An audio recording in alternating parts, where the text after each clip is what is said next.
Good morning, good evening, good afternoon, good night, wherever you are in the world. This is another edition of New York by Night, the, the venue of the vampires, Camarillas.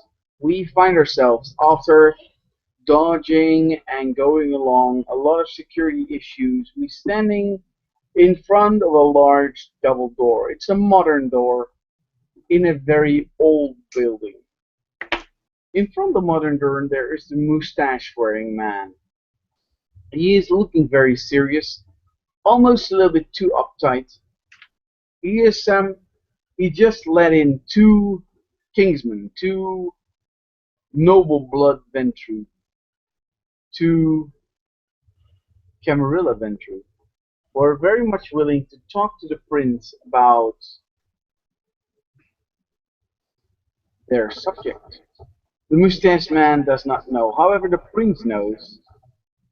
And when the door opens, opened by the mustache-wearing man, they enter up in a room which is filled by the smell of old books, of paper, but of old paper. It's filled up, and in this room, at the end, is the prince. The prince is not alone. Along the prince, in the corners of the room, are one man having two long-edged blades with him, and another one, if you look closely, it's a woman, looking very masculine, with two rifles or two pistols, you don't know, of two guns.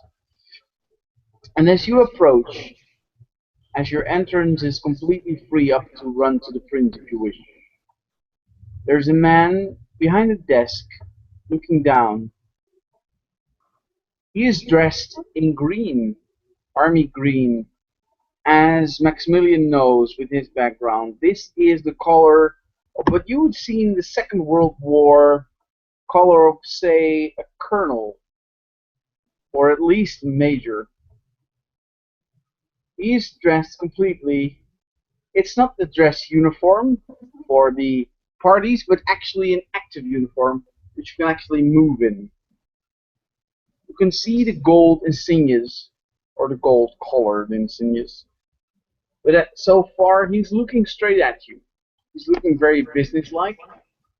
But he also, you have the feeling, especially you, Max, that he's in his element. He likes the way things are going, and he's in a good mood. So far, you can walk up to him or stay at the edge of the door. It's up to you. The guy behind the counter is the prince. The prince is wearing an army green uniform from the World War II. Yes. Okay. And he's got the rank insignia of a colonel or a major. Yeah, something like that. Probably with your background, you exactly know that it's a colonel. If it's the oak leaf, it's a lieutenant colonel. If it's a bird, it's a full colonel. Yeah, it's a bird. Okay, it's a full colonel. Yep. And being that's an American uniform, he probably recognizes the unit insignia and several other minor details like, oh, first corps. Okay, yeah. You recognize instantly that they are both missing. Both what? You cannot both missing. You cannot see a core unit, Oh. nor can you see the thing that would distinctively make this unit uniform very distinctive. All you can see is a rank. Okay. You cannot even see a name anywhere. You cannot even see a core unit anywhere. All you can see is the rank. Okay, I got this. All right. Well, Max is going to pause at the door, and he takes all this in that you described.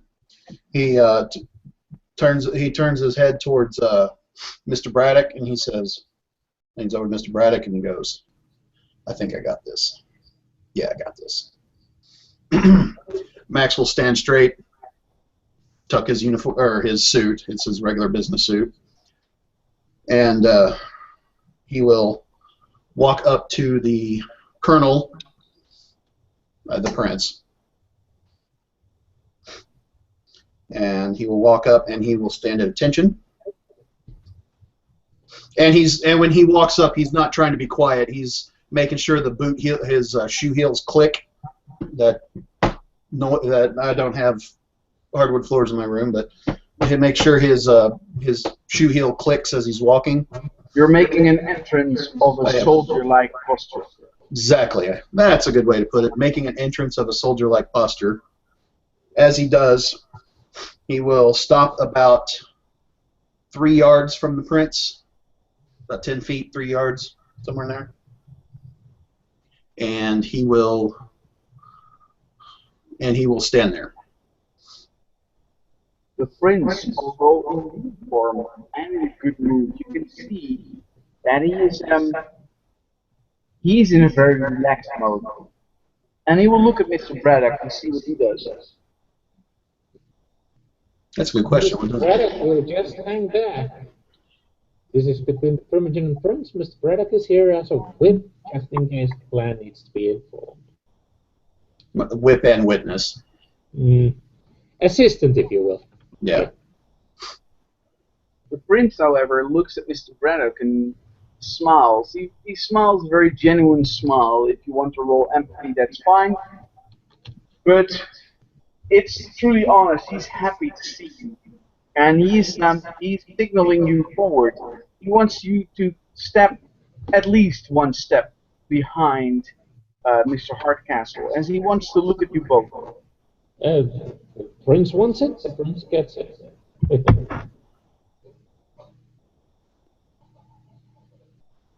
As you approach Mr. Braddock, you can see that he notices the scarification on your face. He notices that you are not the prettiest man. As a Toreador, he's not offended. But he is a little bit taken back. He's not angry with you not being as pretty as him. But you, for a split moment, can see that he's somewhat taken back at the fact that Ventrue looks the way you do. But to no avail, he turns himself towards the Primogen and says, "Primogen Hardcastle, how wonderful of you to visit. I must say that I was expecting the Bruja, to come forward and claim their Harlem, if you will. However, you are first. Are you here as a Kingsman as well as a Primogen, or simply Primogen?" Sir, I am here on behalf of both clan and coterie. Sir. I can't say I'm very surprised. Ventrue are indeed, as they say, very efficient at politics. However, I am very aware of politics, Mr. Hardcastle, and I do applaud you for making your way up the ranks so fast. Mr. Braddock, how very nice for you to join. I assume that you are your Primogen's whip, is that correct? I have the honor to assist as the clan needs it, yes, sir. Don't get this wrong. I thought I was expecting Mr. Brooks. He's not stepping up as whip.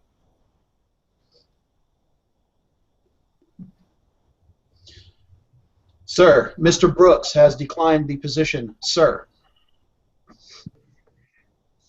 Through this whole time, through this whole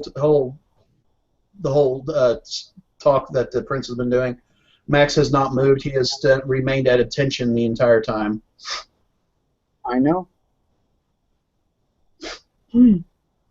Well, Mr. Brooks does have a reputation of, well, he has a reputation, let's say.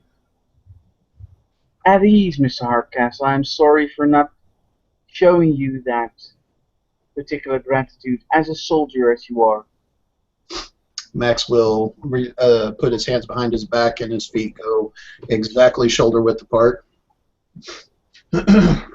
Gentlemen, we are here to discuss something very private, especially when it comes to the Ventru. I want you both to, well, especially for you, Mr. Hart, will stand at ease and approach the table and look at the map I presented in front of you two. Max will, from his hands behind his back, he goes, as he's walking over to the table with the map, he goes, "Sir, Captain Hardcastle, retired United States Army, would like to point out that the colonel is out of uniform." And when he says out of uniform, a slight little smirk, the faintest hint of a shit-eating grin will begin to appear on his face. Ever so slightly. With your empathy and aspects and all that, I'm sure you notice it. I'm noticing it. I will respond to it.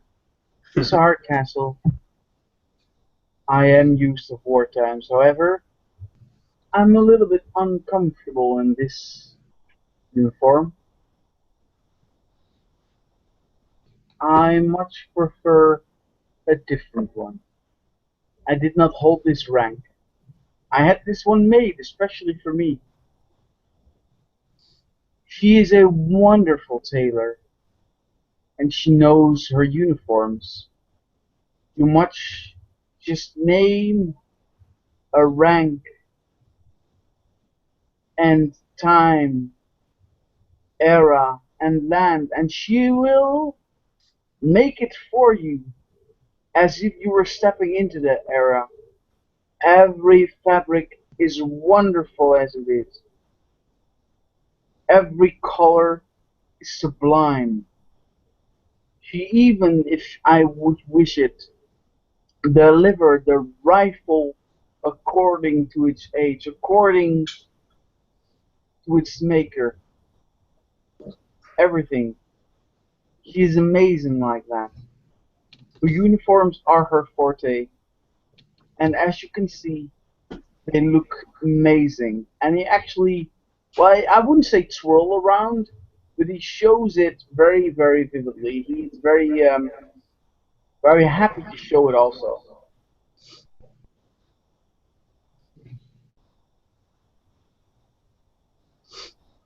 As he shows you the fabric as well as the insignia.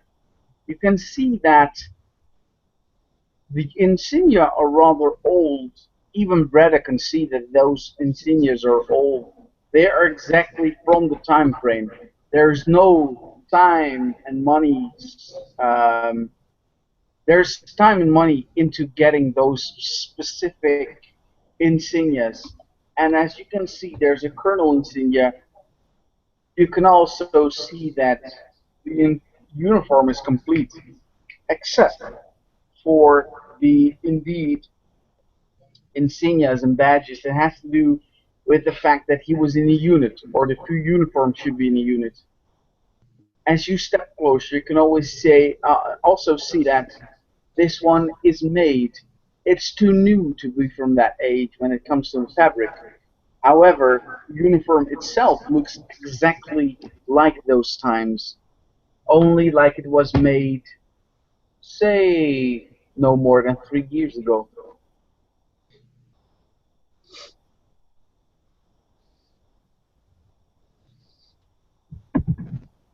As he shows you the fabric, standing in front of his the table, he smiles at you, Mr. Hardcastle, and then a little bit less of a smile to you, Mr. Braddock.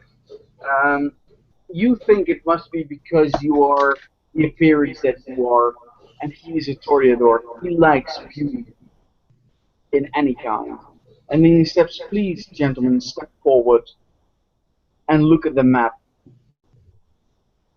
And as you approach, you can see the large table, or not particularly large, but normal-looking table, having a map spread out onto the table from beginning to end. But he is already standing in the south end of the table. And he is smiling at you, Mr. Hardcastle. He said, "Please, I know you're here to talk about domain, which is your full right as Primogen, as Coterie chairman, as you would say. Please feel free. Request, and I'll see what I can do." At this Max moment, will. when you look at the map, um, some areas are definitely already designated. You can see that the area of Inwood, I have to look that up. I believe it's Inwood. Yeah, Inwood, an area of Inwood, especially where you're driven right now, along the Henry Hudson River, are already somewhat colored in. You can clearly see that the prince has the area of Inwood, especially the museum you're in right now, colored in a way.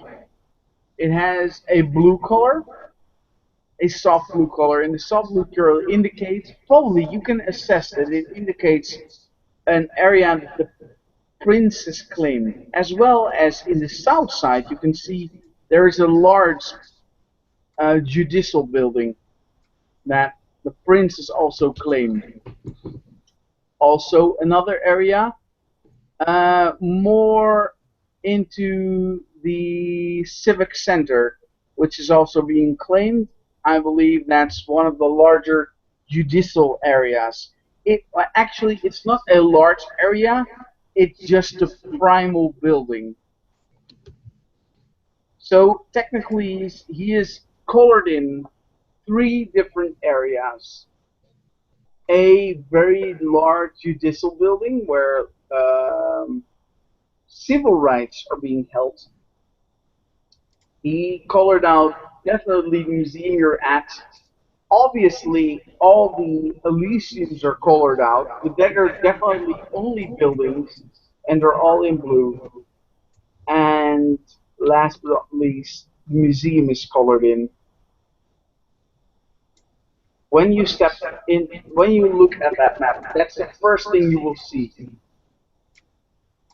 Also, because you have claimed previously Battery Park City, you can see that one is a darker blue. It's darker blue, as well as you can see that in a very dark red color, you can see other areas already colored in. You can see, if you look very closely, that the area of the University of Columbia is being colored in, as well as a few small buildings on the other side near Washington Square are being colored in before you approach. And he smiles on you and says, "Yes, Primogen Hardcastle, I know you're here. If you want to talk, domain. As you are well aware, as everyone is well aware, such as you, the island of Manhattan is Princeton as it's such. And I do like to announce that it's only the island of Manhattan. We're trying to build up from here. There hopefully will be enough time to build into Queens and Brooklyn when we have enough. However, at this moment, I very much like to focus on Manhattan. And this is where everything is. Everything starts. So I know you want to claim your area. Let us discuss it. Primogen Hardcastle, which areas would you like to claim and as the venture? So as such, the entire area. And let's see if we can come to an agreement. Well, you've already hit upon the Battery Park. Yes, I know that was your personal domain, and like I stated before, that is granted because you are a member of the court and you have the right to claim as such. Battery Park is yours along with the fortress that is upon it. I think it's a very, very elegant choice, and I applaud you for it. I also, or I should say, we, as the both Kingsmen and the Ventru, seek the area of Battery Park City, which is the area due north of Battery Park. Max grabs a pen and circles or outlines Battery Park City as domain for the Kingsmen and the Ventru both. It Battery Park City more than meets our requirements and can host the majority, if not all, of Clan Ventru, as well as the members of the Kingsmen, with plenty of room for expansion. Would you please, with this red pencil, line out what you have in mind and see if we can come to an agreement? Yep. He outlines the Battery Park City, which is... Is that the yellow part? That's the yellow. Yep. If you open it up where it says outlined in red, Yep. which was kind of a bad example because the tunnels are in red. No problem. I'm looking at it right now. Yep. That's the yellow, and then the Battery Park, that's just due south. Battery Park is considered yours as Ventral Primogen, not Coterie area. Okay. Battery Park would be Which mine. means if you want to have your Coterie members have the right to hunt there, that's pretty fine. However, so far, it's your personal domain. Keep those things split up until you feel otherwise. Okay. The print will also add up these words. Battery Park City. A very nice area. It's not too large. I expected the Ventru to go for a larger area, such as the financial district, or even including the civic center or part of the Tribeca. However, yes, obviously your coterie can claim Battery Park City. There's no one else claiming it so far. I hope the Quills would claim an area like Battery Park, so very interesting and very beautiful when you look at it from an historical point of view. Yes, I can see this. So this is the area of your kingsmen, Mr. Castellanos, Mr. Budge, yourself, and Mr. Braddock. I do have to say, although who am I to address it, I do find it very Ventru heavy. Are you sure that other members within the city wouldn't be a good add-on to your already illustrious group? Oh, I'm sure there are plenty of people who would like to join the Kingsmen. I have not heard from any yet, but with two Harpies of Primogen and Mr. Braddock and Mr.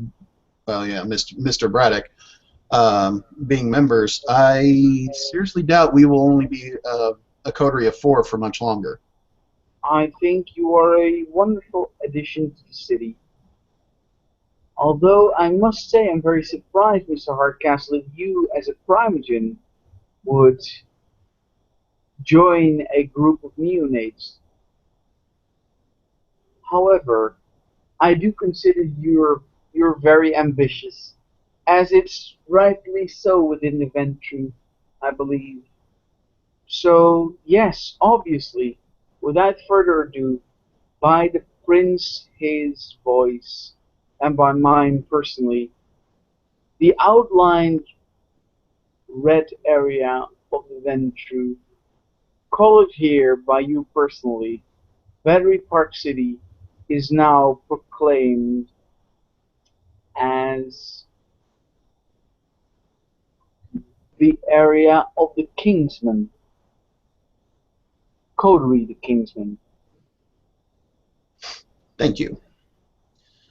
Now, make sure that you inform one of the Harpies so it's actually announced, so people won't hunt there unless they're specifically They are specifically added to a list of those who can hunt within your goodwill, obviously. From now on, Mr. Hardcastle, your coterie is personally responsibility for its security as well as its prosperity. I would hate to see it go to waste. It's a beautiful area. I couldn't agree more. Its history says its history of Battery Park speaks to me. Being built on top of landfill and land reclamation from the tunnel projects, turned into a glorious housing, upper middle class and upper class housing center. It's one of the dirty parts of New York that's been turned into a gem. And I wouldn't want the Ventrue to choose anything less than that particular area. However, this is the Kingsman speaking. Are you saying that you're very much willing to have the Ventrue, your particular clansman, hunt there within Battery Park as well? Battery Park City as well? Yes, I see no reason to keep my cousins out. As most Ventrue have stables and flocks of food anyway, I see no reason why they should not be allowed in Battery Park City or Battery Park, although Battery Park's closed at night normally, so it'd be slim pickings down there. But The prince will look at Mr. Braddock for a moment, seeing if he might have a comment. But knowing Mr. Braddock, he will keep his mouth shut. And the prince just simply smiles at Mr. Braddock, even though he's ugly as hell, and will simply say, "Then it's yours, Mr. Hardcastle. Take care of this part of my beautiful city." I fully intend to, sir. If anything happens within that area, you know that I will first look upon you and your coterie to, let's just say, It will be Take taken into- care of swiftly. take into account that what might happen, and you have full responsibility. I will personally, obviously, take my hands away from it. Very well.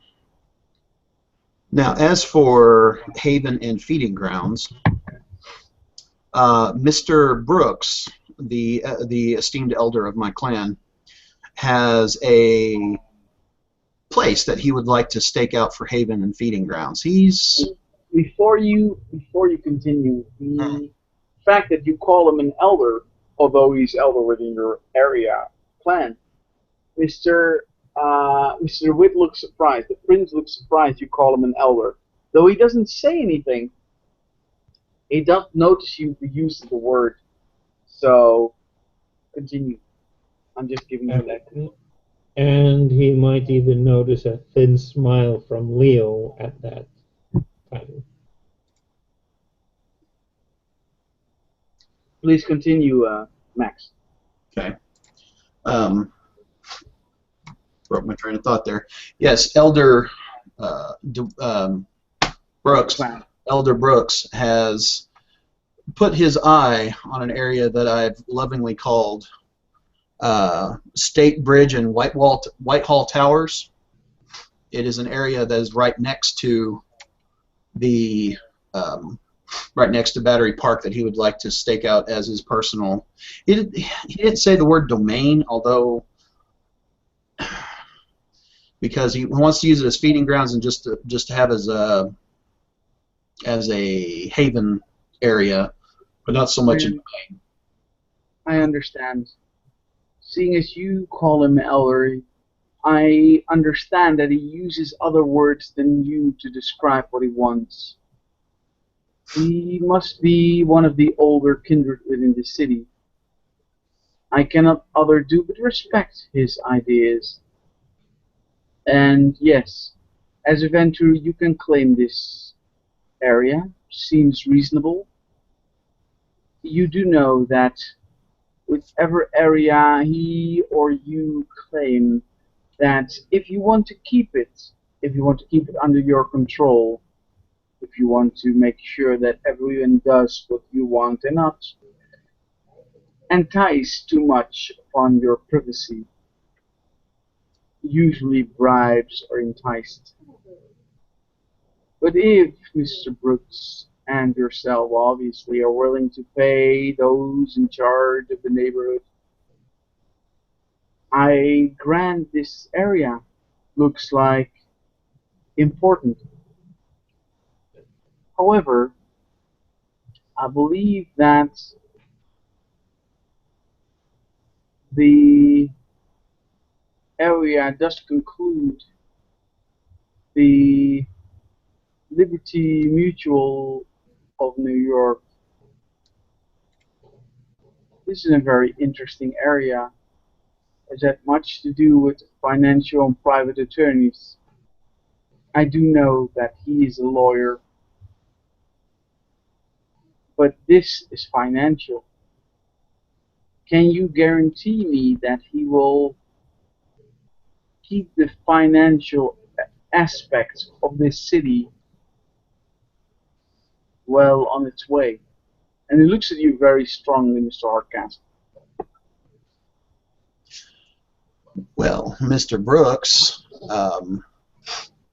being the attorney or having the legal influence that he does and the attorney mind that he does, it would be very surprising to me if he does not intend to keep a strong economic base within Manhattan Island. In fact, I have also been interested in an area myself, and he's shuffling maps around as he does this.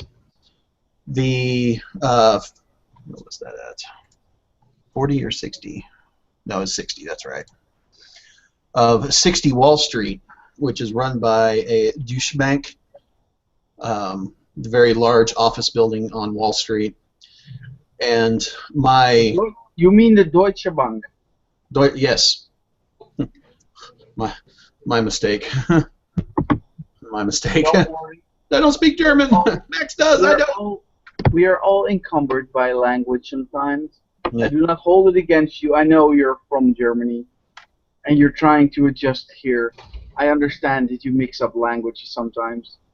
I know that within that area you're pointing out, the Rockefeller Group Business Center is also, as well as Wall Street Walks, as the Museum of American Finance. I think it's a very prestigious area you're trying to claim. But, yes, why not? I want this city to be better than what it was before. Keep it up. It's very expensive, but you can do it. I have my full confidence in your abilities. Yes, and there is also the stereotype of Wall Street and venture going to go together. If we don't claim it, somebody else will. So, why not? Well, claiming an area doesn't always mean that you shouldn't wield some sort of control over it. However, I do understand that it's within your personal ventral heart if you want to claim an area such as the Wall Street or such as the Deutsche Bank. It is something that it's natural to the venture to keep control of, and money is something so monetary of value that I would understand if a venture would take hold of it. I would be surprised if it didn't. Do understand, however, that I'm holding some assets within the area, mainly to control the city. You can manage the area, but do know that I'll be visiting Wall Street now and again, just to make sure that stocks I'm interested in are taken well care of. I would not ever keep the prince out of any of our domains. I know, and you couldn't. I would not want to at any time. I know you're a good little soldier, and I applaud soldierism within my domain. I know you wouldn't go against superior officer, as I wouldn't have my soldiers be wasted on something I find useless. Please continue. This As area is yours personally, next to Battery Park, if you wish. You are, after all, a Primogen. yes, and in speaking of being useful, I have had my eye on this project right here, the New York City Rescue Mission, and other places like it. It is a homeless shelter, pure and simple, the dregs of society. I can see. And the Kingsmen and some of my own clan, including Mr. Braddock, have brought up this, like, why do we want a homeless shelter? Most of us can't feed there. And I put a finger up and I said, that is true. Most of us can't feed there, but the Brujah can, Nosferatu can. At this moment, the prince will rise up a finger and will look at Mr. Braddock and will simply say, Mr. Braddock, your choice seems quite strange. Something I haven't seen in a while. Someone who is willing to spend effort and energy into those less fortunate. Yeah. It's something I haven't seen in a while. Please tell me, how do you think you can increase New York City rescue mission within the Lafayette Street and White Street? Something so very, very out of ordinary. Well, as I was saying, I'm sorry, Mr. Hardcastle. I would like to hear this personally from Mr. Braddock. oh, by all means. Max Yeah. actually steps back out of the way. I apologize. There may have been a small miscommunication along there somewhere, sir. I am not seeking that particular area. That would be a coterie project.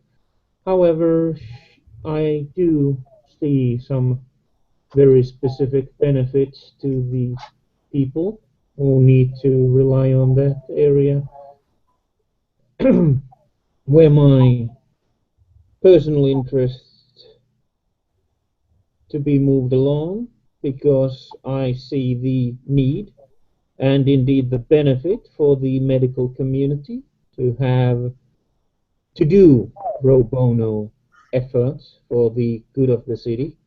This grants them experience, which will be very useful in the private field as well as in the actual hospitals, should they attend to those less fortunate and unable to usually afford the high quality care. A very humane thing indeed, Mr. Braddock. It's very unusual to see that a kindred such as us dive into the care of the kindred. However, I do see their value as what would we eat if our sources would get lazy. And as you point, sir, if you wish to be cynical about the efforts, it will provide some access to people who might be very willing to part with a little portion of their own blood that can be screened on taking and then divested to those who are not in a position to be too picky about what they ingest, perhaps during times of war. And on the corporate side of cynicalism, it just means that those medical facilities, those private enterprises that would be inclined to assist, would be doing good public relations work for themselves.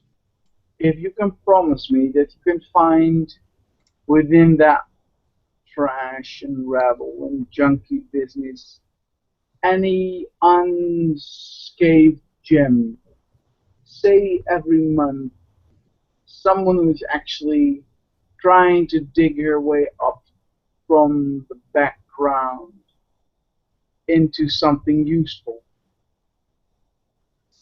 If you can help that one single individual trying to crawl up from the desolate state he's in, I consider this project a winning venture. Please, is there anything else you would like to see happening, Mr. Hardcastle? There is the hospital that Mr. Braddock had his eye on. At this moment, you can see the prince is surprised. Mr. Braddock is asking for two things: the shelter as being one of the kingsmen, as well as the hospital. And he looks at Mr. Braddock for a few moments and says, "You are an entrepreneur of the week and poor. A very unusual challenge for a venture indeed." Mr. Braddock did not have the homeless shelter idea. That one was mine. Although it's not for altruistic reasons, it's simply to bring a majority of the homeless that work the streets and see things that they don't.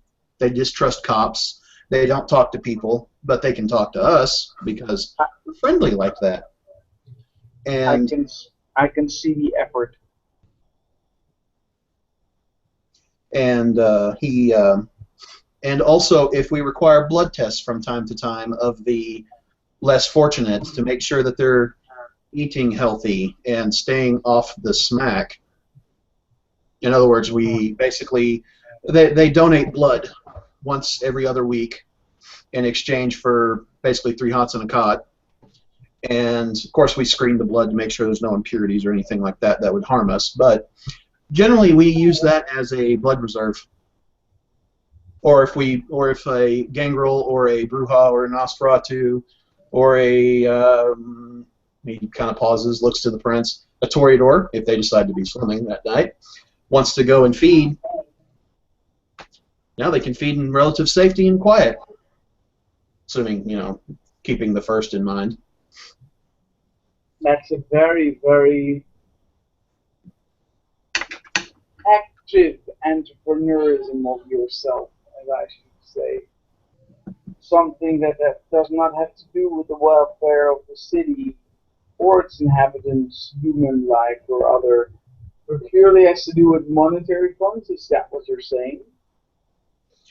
I like to think of it as a mutually beneficial arrangement. They get fed and clothed, our people get vitae, especially when they need it. Make sure that I get my annual share of that happening, and make sure that once in a while, one of this group of individuals, of lowly, challenged inhabitants, gets their share of our influence, if you know what I mean. Well, we can certainly arrange that.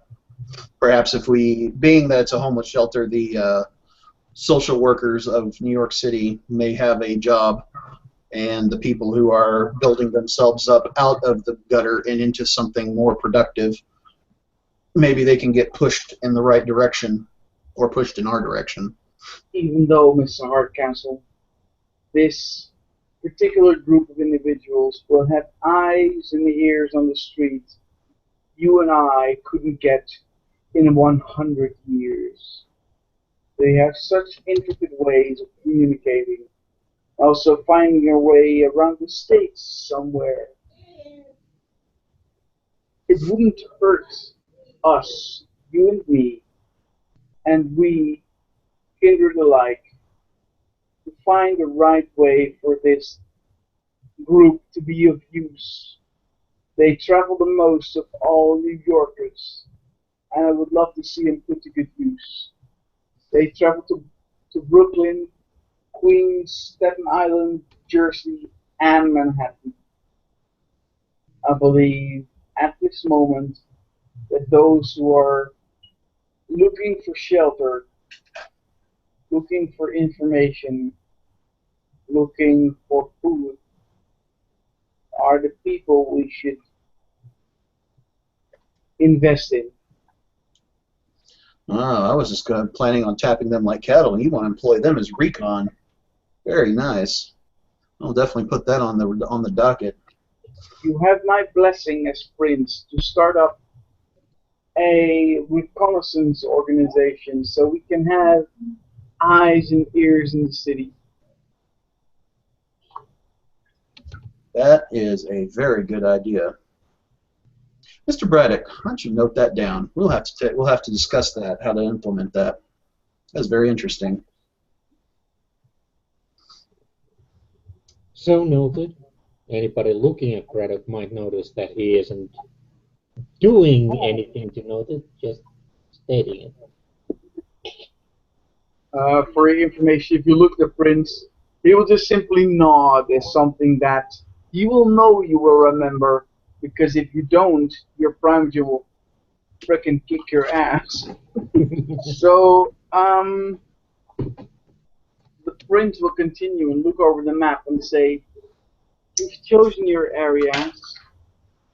Is there anything else the Clan of Kings would like to be noticed of? Say that again. I didn't catch that last bit.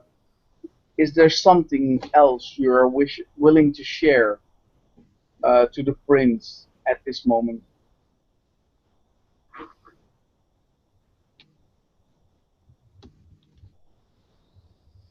I'm honestly racking my brain trying to think. Well, if you have nothing, it's nothing. I mean, that's still an answer. I'm just checking. The hospital did get discussed and mentioned, right?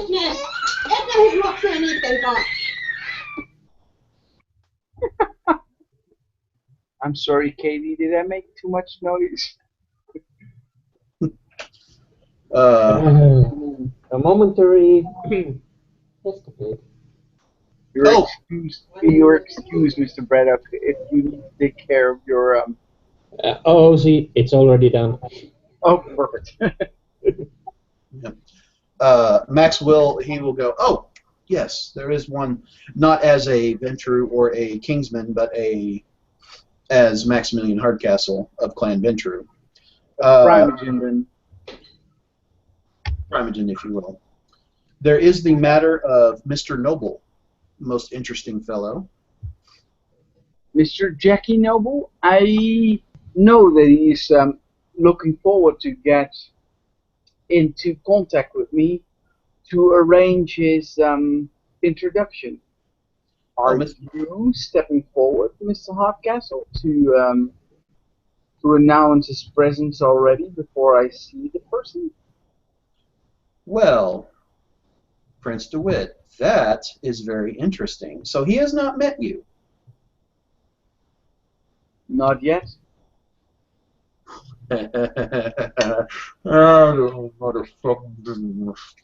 Well, that is very interesting now, isn't it?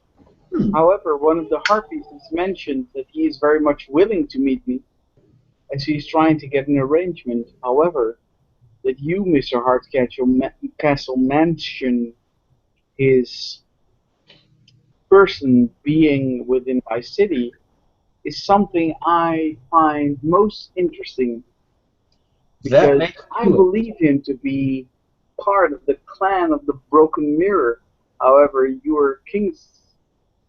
You're one of the nobles.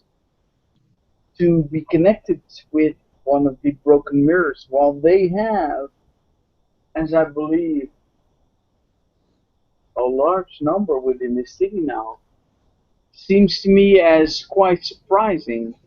However, I do consider it very, very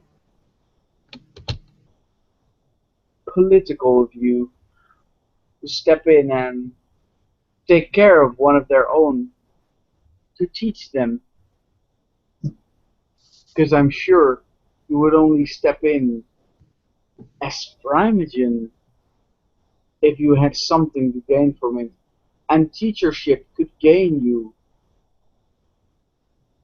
prestige within the kindred community.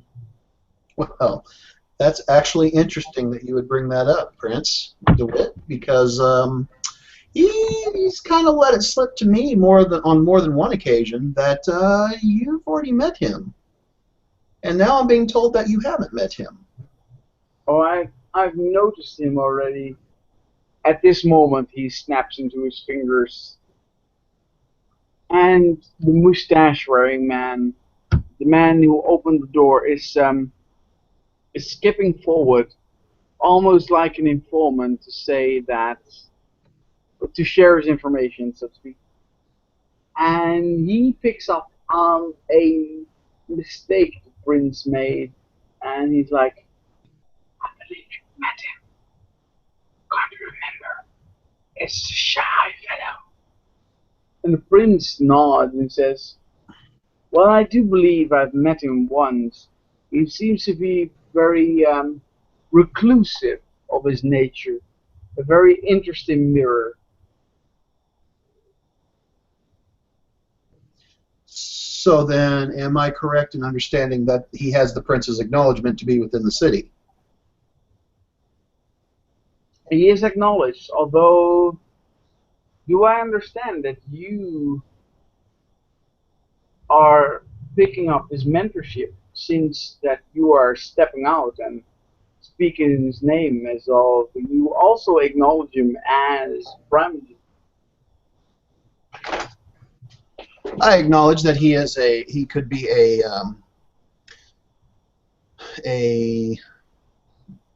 is Malkavian. He is Malkavian. As such, he could be dangerous or he could be useful.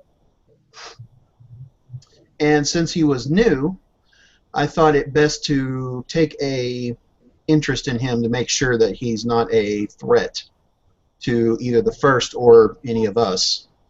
So far, he seems to be a good kid, though. The prince sways his shoulder from one to another and says, "Of course, I would love to see more Primogens, since they bring color to this sometimes dull city. You, as one of the blue bloods, stepping up to take care of one of the more enticing individuals in the city, seems to me like something worthy, something that makes me happy. You see, I believe that at the moment, although we have a Caleb in the city, the Malkavians also have the right to have one of their own being representative, as much as you are a Primogen who has the voice of the people." And I am very, very happy that you would take care of one of them while they don't have a Primogen. However, I must warn you like ever, if they think your pupil has a connection with you on a less political factor, they might want to take over that mentorship you have with him. As I do understand that Eventru looks out for one another, I am very much surprised that you would take care of a neonate, a fledgling, I would say, such as. And at this moment, he looks at his mustache-wearing man, and he mumbles, and he mentions a name, and he says, "Such as Jackie, noble. However, I am very, very, very, very entertained by this. And I would love to see you succeed, Mr. Hardcastle, because it means that you're worthy of all the trust I'm putting into you and the venture."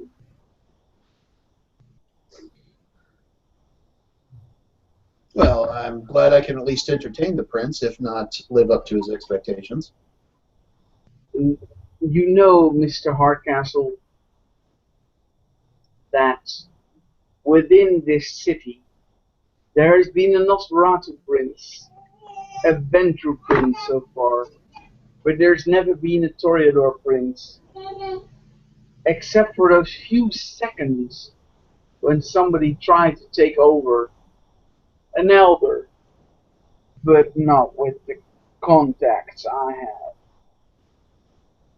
trying to show up and think he could control the city and teach him what I taught them. However,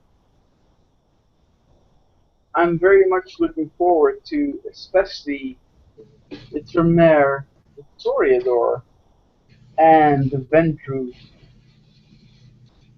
rising up the city to what I believe should be at least the worth of the city. I believe it deserved much more. I will tell you both a little secret, a secret only you will know. I've been sent here by the council, yes, the council, to take care of this city. This won't be my first city. This isn't my first city, and this won't be my last. After this, I'll probably get some other shithole to deal with in order to straighten out and punish those who've been misleading our kin. However,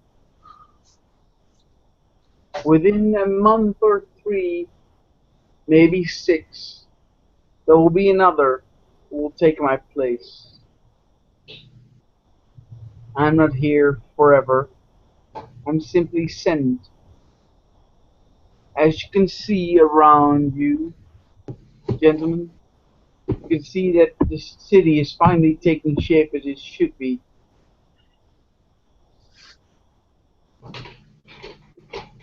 I know the city has a ventral prince as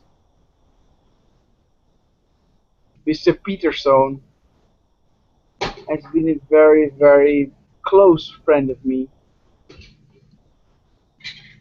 I am here to take over his job since he has other business to attend.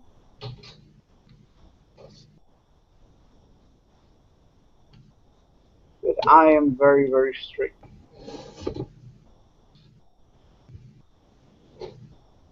While he is a soft-mannered man, a Ventru such as you, expecting to go, expecting to have people answer his call at his bid and whim. However,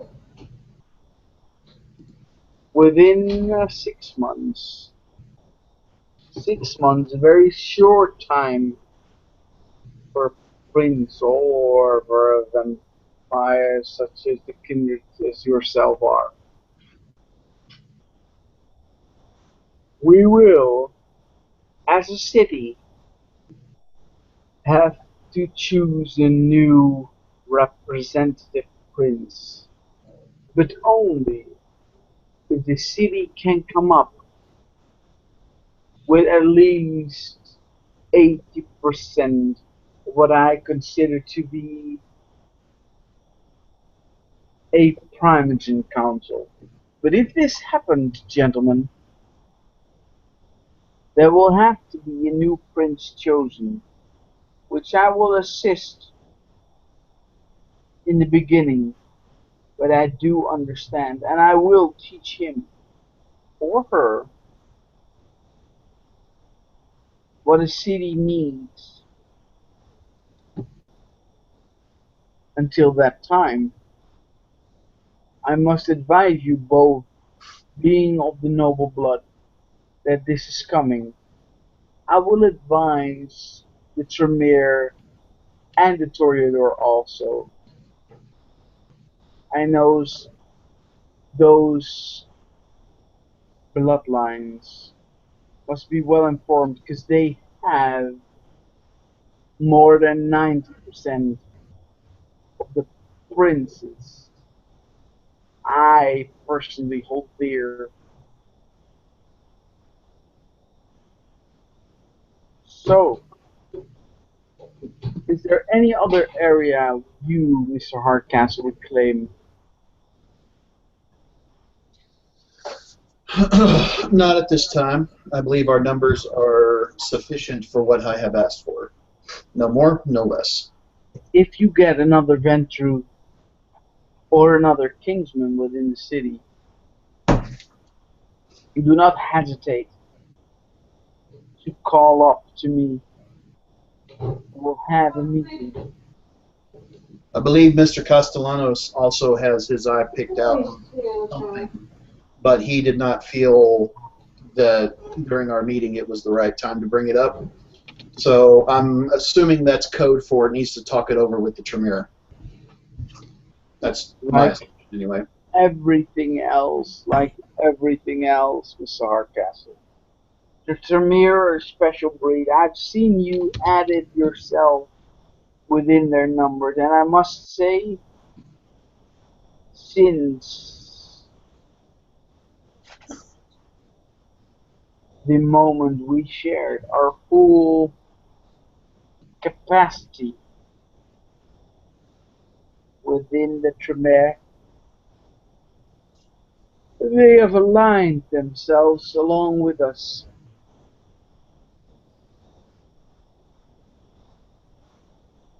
And I must applaud their enthusiasm. However, the Tremere are a very special breed. They have not been blessed with the same blessing that we have gotten. They are magi, and so they will remain.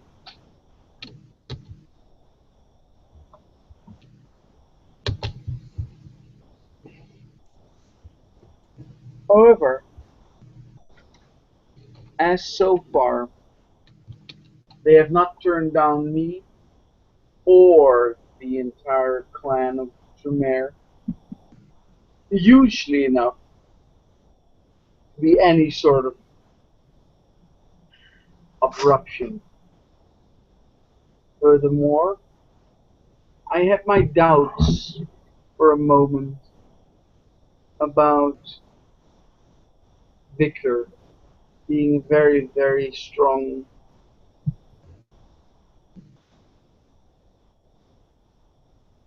a very, very strong ally of the that seems to be anarchs.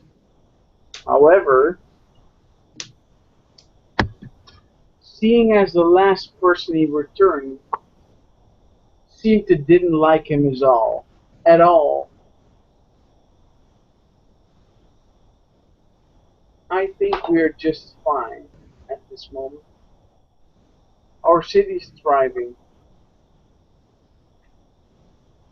I do, however, and at this moment he looks at Mr. Braddock, make sure that our medical areas are in order. We wouldn't want to lose our stock of humans producing well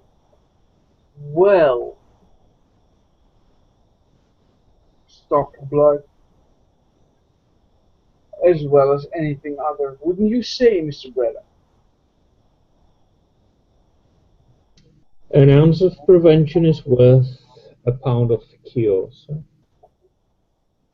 Well, whatever the actual numbers are, gram to a kilogram, or a spoonful of prevention to a bucket.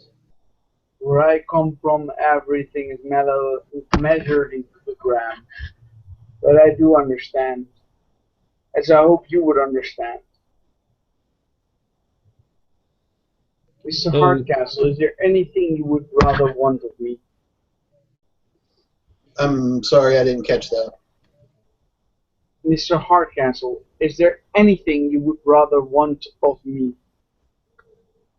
No, my prince has been more than generous in granting our choice domains.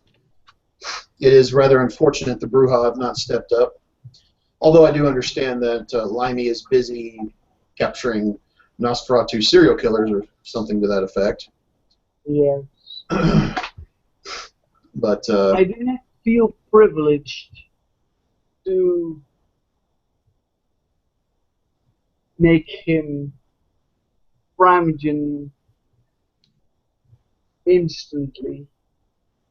However, I must say that I'm very happy my sheriff has put his name into my limelight as much as he did. He is a very active sheriff, and I do know that he has caught something that deserved our attention. that's what I have heard too. Mr. Hardcastle, Mr. Braddock, I welcome you very much to your stay out here at this moment. However, as good times come and good times go, I believe our business, our mutual business, has been done so far. Yes, I must return to my duties as well, seeing as how they've now quadrupled in size. He says that with a slight grin, too. If you would be so very kind to keep to the agreement we have, the domain is domain, which means that within your own domain, you choose who gets the right to hunt there. Within your domain, you have the right to give others the right to be there or to not be there.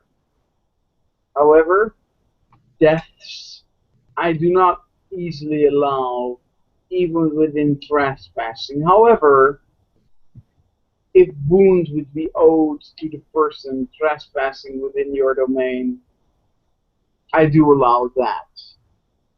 Because people must understand that a city can only be ruled with a very stern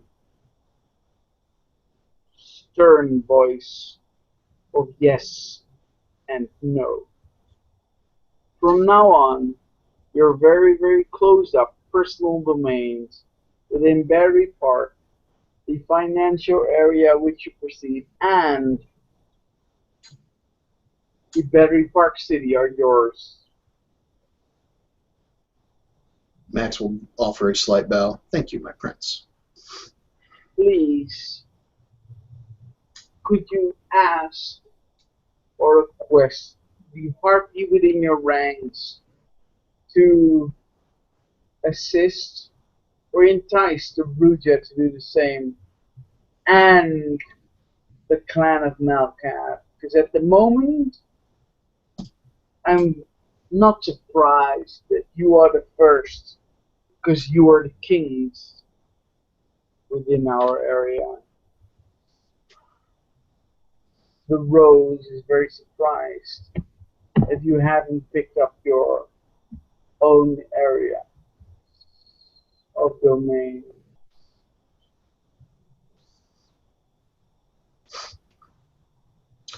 Well, I will put a, as you can see here, he motions to the map. I put a stop to that. Right. And now, if the prince will excuse me, I need to get to administrating said domain. Yes, that's the most important thing. Very well done, Mr. Hardcastle. Taking it up like a true soldier, picking it up as it goes along and adjusting to the environment.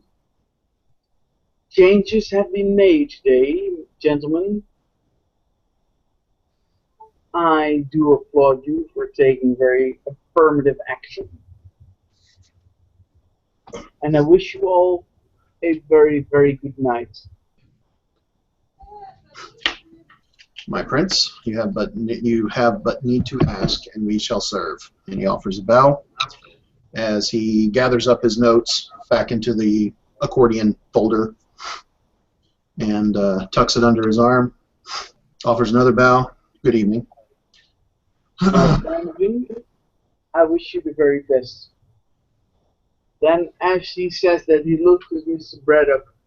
Being a mere whip, he says, Mr. Braddock. And then both gentlemen have all the rights to leave the area. Braddock had actually taken the first bow that Hardcastle gave and kept it until he was recognized, and then left right after Mr. Hardcastle. A very wise action. Max will, he will also get out. And as they pile back into the SUV that Drescher's driving, Max will say, "So we drop you off at your place, or you got somewhere else in mind?"